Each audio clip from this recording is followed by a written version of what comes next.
but I'm giving you the movement that you need in order to corner like you really want to. So let's do it this way. Progression number one is you need to be able to open your hips. You need to dissociate movement in the pelvis, which is this bone, and the femurs, which is these bones right here. And you need to be able to move these independently while standing on the bike.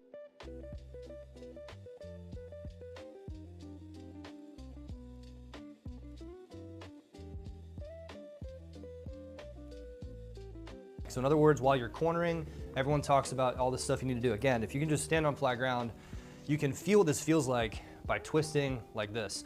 So here's a test you can do to see if you can open up your hips and dissociate the femur from the pelvis. It's called the 90-90 switch. So what you're gonna do is sit with your knees in front of you like this, feet out like this, and then take one heel, place it directly in front of you, and one heel directly to the side of you. You may not be able to do this. You might have to lean back and hold your hands behind you. But what you want to be able to do is take your hips and, put it this way, take your hips and fold them in front of you like this and touch your knees down just like this, side to side. It's called the 90-90 switch. Now, again, like I said, some of you may have to modify this and lean back a little bit. That's okay. But if you move through this move slowly, smoothly, and intentionally, you can really feel what it feels like to move your hips throughout a range of motion. Here's why this matters so much when you're on the bike. I'm gonna show it to you at 0 speed because most riders, what they do when they corner, and the reason why, especially riders over the age of 30, struggle and look goofy is because the way you turn is you tilt the bike and just watch this right here. You tilt the bike and you turn your head and you tilt it even more.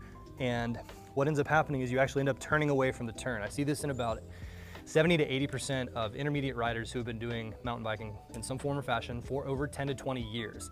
So this is the sign right here, the femur and the pelvis. If you look at, video yourself, if you see your pelvis, this bone, and your femur going in a different direction than where you're turning the bike, even if your belly button is turned, even if your shoulders are turned, even if your head is turned, even if your bars are turned, then you get a big giant F at cornering, and this is fixable, which is why I'm making this video.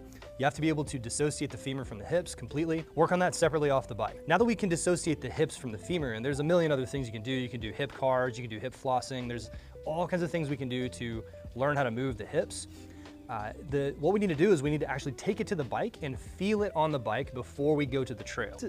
There's a range of options that we have, and that's always our goal. We want to increase our options and be able to play inside of the balance pocket. So the real goal that we're trying to achieve here with you guys is we want to increase the balance pocket and build our base of stability as big as possible. The way we do this is by, again, opening up the body and then applying that movement to the bike and working with the bike and working with the body's nervous system. So again, if I'm gonna corner, a lot of you, if you just take a video of yourself, I'm gonna pretend I'm cornering right now. We're really stiff, and what we do is we lean away from the turn like this. This is the worst that it gets because we move our shoulder up. We tighten everything in the body. Everything has to be really tight and still. We feel like we're needing to hit the brakes. We're feeling like the bike is standing up on us and it feels like we can't go fast. And the thing we're trying to get to is down there and the bike just wants to pull us this way.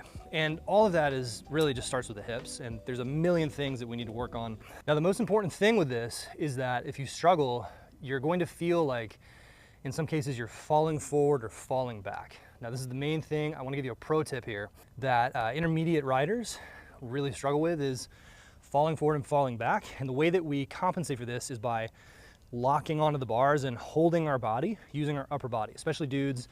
And if you look at the statistics, 97% of you that watch this channel are dudes. Thank you, 3 women. We need you, we love you. So if you're falling, practice not using your hands so much. Now you'll notice that my hands are essentially nothing. Don't let go of the bars, but feel how you can move the bike. So feel like you can move the bike with your feet. It kind of goes like this, under you, okay? And if you can do that, then that means that you've unlocked balance through the feet. The real secret too is, especially if you're level pedals, then you want to press the pedals away from each other.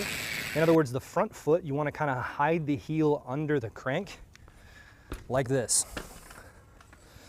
So instead of just pushing on the top of the pedal like that, we want to hide that front heel just below the spindle of the pedal. You can see my heel right there. And what this does is it creates a forward force that I can push into, that when I've got equal pressure in my feet, it keeps the pedals from rocking back and forth when I corner. So what you can achieve is not just balance with your body, but you can create a physical balance that keeps you centered in the bike by pressing the pedals away from each other. Again, all you got to do is just drop that front heel a little bit under that axle, under that spindle of the pedal. So I would suggest a good long ride on a green trail or like a blue trail where you're pretty comfortable already, and just focus on spending 30 minutes where all you do is put equal pressure into both feet.